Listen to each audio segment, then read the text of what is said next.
All right, so this is our last video on the growth of Christianity. It's also going to be our video on the fall of Rome and the final collapse of the Roman Empire. So this video is about the growth of the Christian church, and it's going to double as a video on the fall of Rome. So after Jesus' death,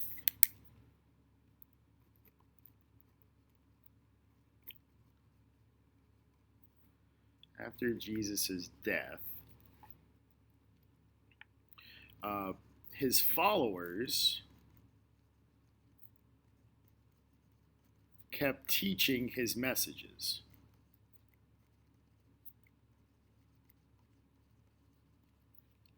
And one of the most important early Christian leaders was Paul, who we might know better as Saint Paul. But Paul was a Roman citizen and could freely travel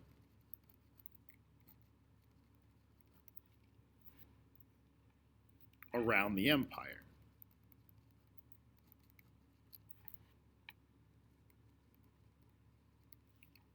And he spoke specifically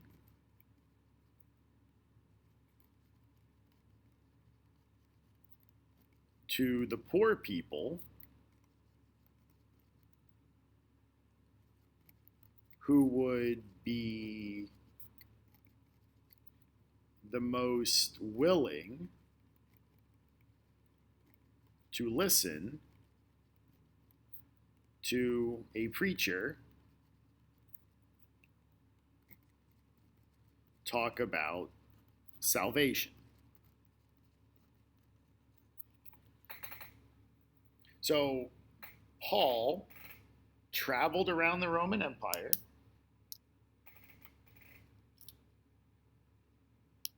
and spoke specifically to people that he felt would benefit the most from Christianity.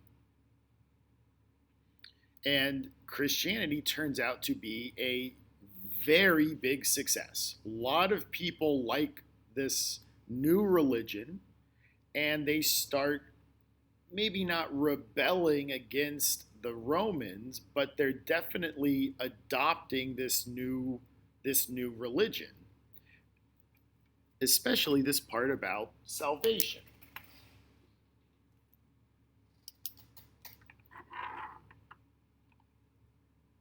So while this is happening, and now we're going to kind of jump ahead in the story a little bit. So now we're kind of in the, we'll say like the 200s CE. At this point, Christianity is continuing to grow.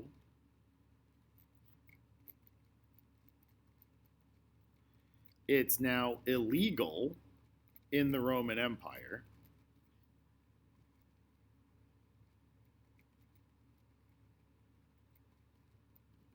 But that doesn't stop it.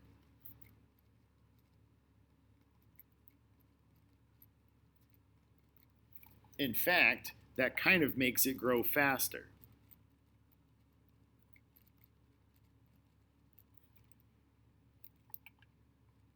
Christians are publicly executed.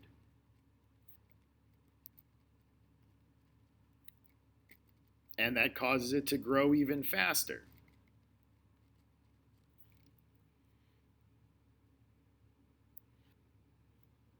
The Romans seem to see the courage in the Christians that are being executed, and that seems to be enough to convince other people that this is a religion worth believing in. So despite being publicly executed or publicly tortured, people are adopting this religion despite the best efforts of the Romans. So the religion continues to grow. Meanwhile, the Roman Empire begins to fall apart. And there are a number of reasons, and this is one of the most widely studied questions in history, is the decline and fall of the Roman Empire. So I'm just going to list a few of these. There are books written on all of these subjects and more. There are entire college courses you can take on the fall of the Roman Empire. I'm just going to mention a few of these reasons why the Roman Empire begins to collapse. The first one is that there were just a lot of bad leaders, just poor leadership. Between the years 235 and 284, there were 26 emperors, which kind of comes out to be about 2 emperors or 1 emperor every 2 years or so, which is not the kind of stability that you want. So they're bad emperors, and they are a cause of instability. The empire is simply too big to manage.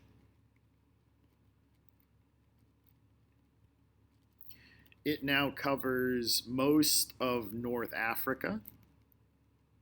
It covers most of Southern Europe.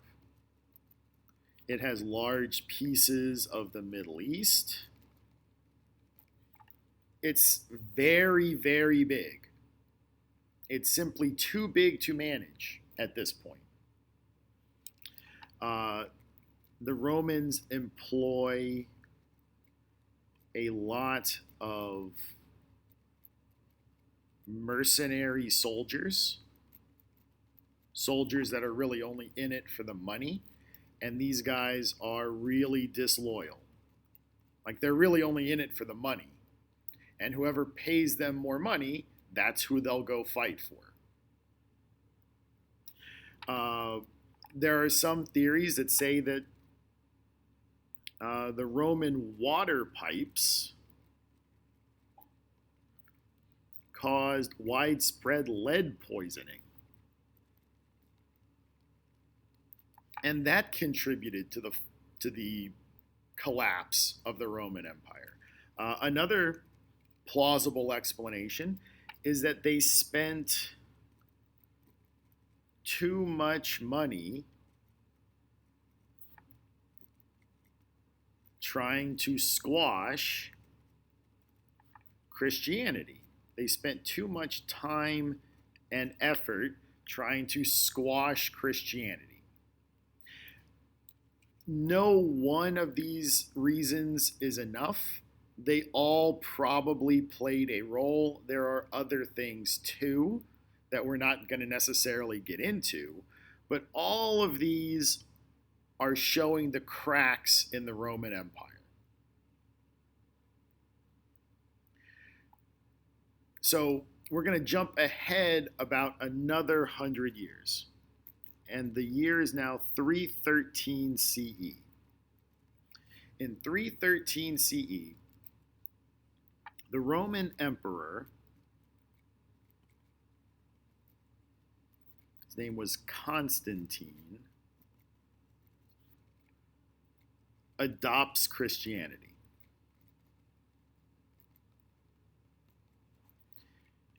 And he legalizes it. So the story is that he was about to go into battle, and the night before he went into battle, he saw a giant cross over the battlefield in a dream. And the next morning, he won and converted to Christianity thereafter, and then legalizes the religion. Subsequently, it becomes the official religion of the empire.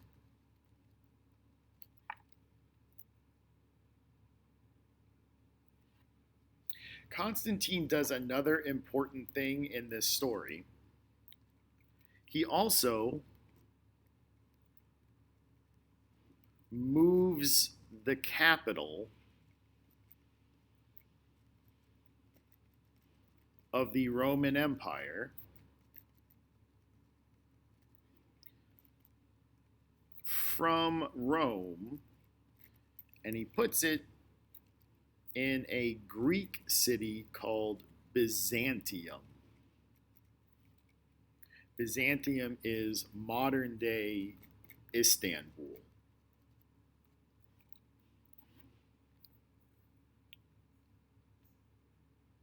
So,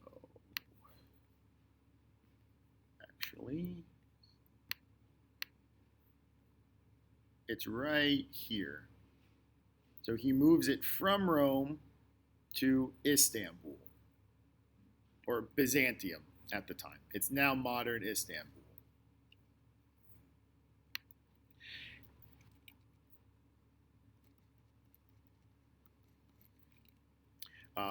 He will later rename the city Constantinople after himself. So the city was called Byzantium, then it became Constantinople. Now it's called Istanbul. It's all the same place, but he moves the capital to Byzantium. He does this for a couple of reasons. It's closer to the important trade routes. It's also closer to the Persians, who the Romans are fighting.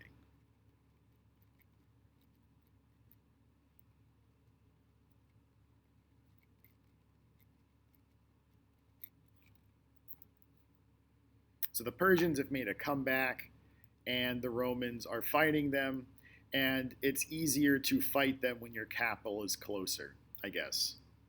I don't really see the point of it.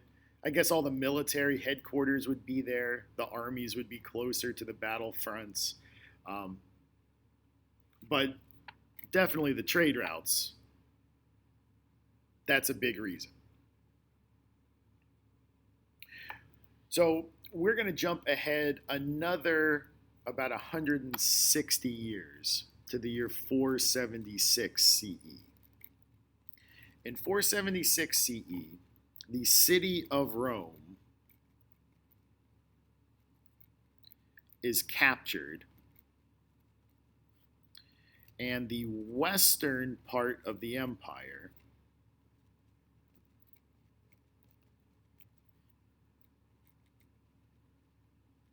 collapses. So again, if we look at this map of Europe, basically everything to the west of Italy just completely falls apart. Everything over here in the eastern part of the empire still goes on. But everything over here is now just completely in chaos. The Romans have collapsed, and it's kind of every man for himself at that point. So the western part of the empire collapses. The eastern part, which we will come back to later on, the eastern part continues for another 1,000 years. So we're going to be talking about the Romans for a while yet. It's just that they're not called the Roman Empire. Now they're called the Byzantine Empire. And we'll spend some time talking about them later on. But the western part of the Roman Empire collapses along with the city of Rome. Now, at this point, we have to bring the story of Christianity back in, and this will be where we leave off talking about Christianity until we get to like medieval Europe. So even though the city of Rome has collapsed, the church in Rome is left untouched. it keeps going. So the church in Rome is fine. And it provides stability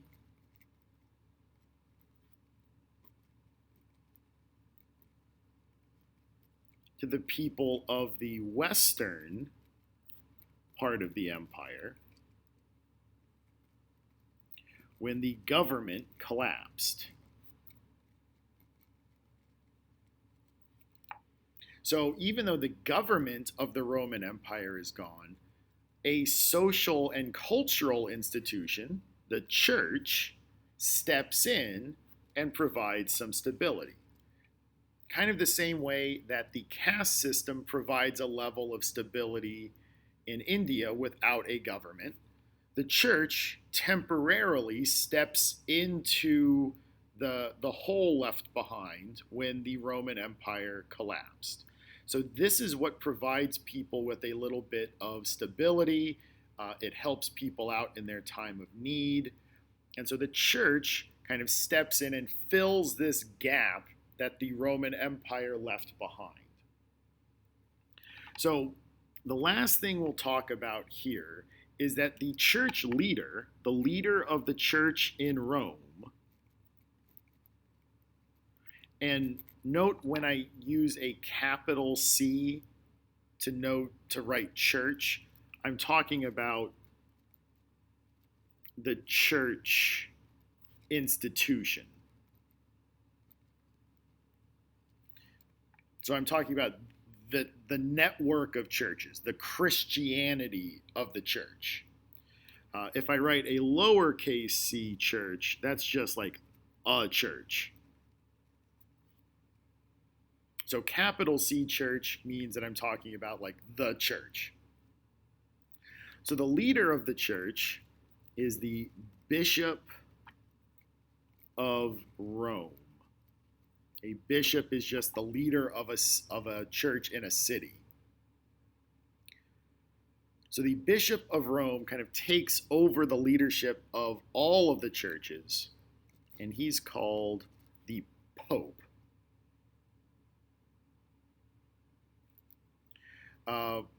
At this point, we need to kind of think about what is Christianity?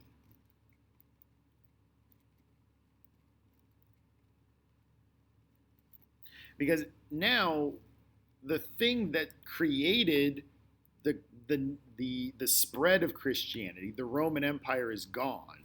So now we have to ask ourselves, what is Christianity now? Well, there is no kind of uniform Christianity. As it spread, it changed kind of region to region. And so there's lots of different practices. So, for instance, in Rome,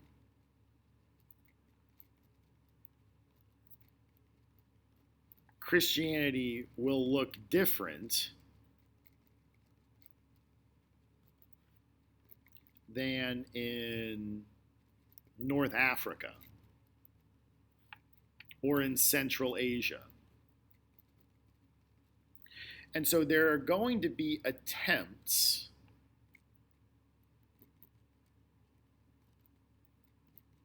to kind of create a uniform Christianity that everyone practices.